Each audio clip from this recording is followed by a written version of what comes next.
This week we're celebrating our 300th episode of today's Homeowner.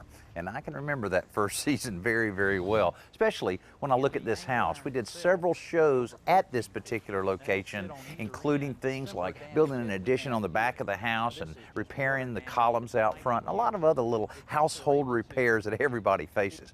I also can remember that house from the third season. We remodeled the kitchen completely in there. Turned out perfect. Now, both of these homeowners were very nice to work with, and that's one of the things that's great about this job, is meeting so many cool people.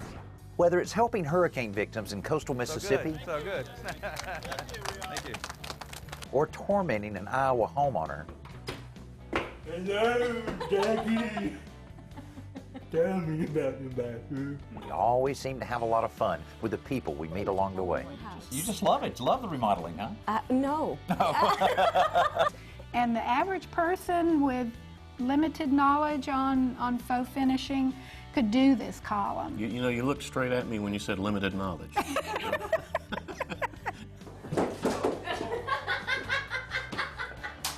Oh, that sounded good.